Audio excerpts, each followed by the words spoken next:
Nusrat has asked the question that if a non-Muslim says that we don't follow every verse of our Hindu scriptures as it is necessary for you as Muslims, because Hinduism is a way of life, it is not necessary for us to practically follow all that is in the Hindu scriptures, and hence better don't bring the verses from our scriptures to compare with Quran. What is the best way to answer such a question? So Nusrat is asking that what is happening with a Hindu follower is, the Hindu follower is saying or may say that, see, you may bring certain verses of the Hindu scriptures, but as a Hindu, I do not follow all the verses of Hinduism because my religion does not command me to follow all the verses of the Hinduism, whereas Islamic scriptures does command to follow all the verses of the scripture. So how do we respond to this concern or question from a non-Muslim, specifically a Hindu who claims that they do not follow the scripture? Now, point number one, if a person says that they do not follow a scripture, the first question to be asked to that person is, then what is the criteria of good and bad? What is the criteria of the right and wrong? If the person denies following the scripture of the religion, no problem. The first query is, how then do we judge anything? For example, here in Australia, for example, in India, for any law, for anything to be right or wrong, for anything to be good or bad, there is a constitution of the country. So unless you accept a criteria that is the constitution of the country, you cannot come to a conclusion of what is right and wrong, good or bad. So for us to set the criteria, we need some commonality. Either we agree that Quran is the criteria, or we agree that Hindu scripture is the criteria, or we agree that the constitution of the country is the criteria. From an Islamic perspective, only Quran is the ultimate criteria.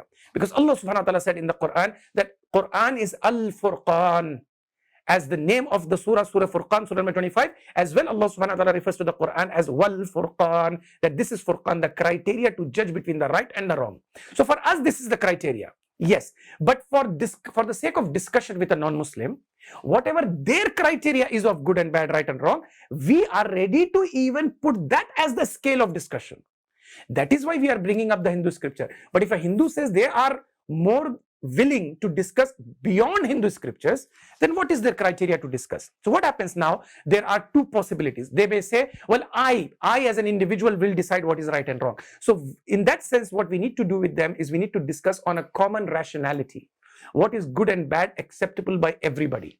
However, when they question anything of Islam to be inappropriate, we can challenge them there, that why are they now creating a criteria of their own which nobody else follows?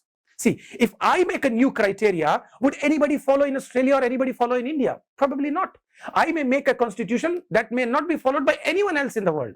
While we have a constitution which is followed by 1.5 billion people in the world, while Indian government has a constitution which is obligatory on 1 billion people in the country, in Australia we got a constitution which 25 million Australians have an obligation to follow the constitution. So we can discuss based on those criteria. So if somebody denies that to follow the scripture, then give them this response.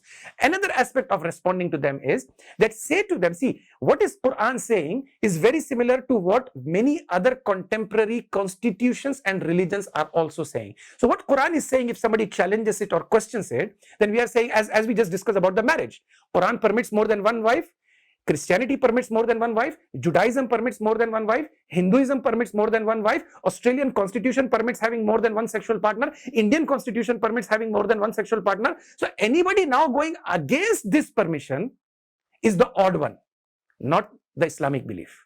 Hope that gives a suggestion to respond to their questions, inshallah.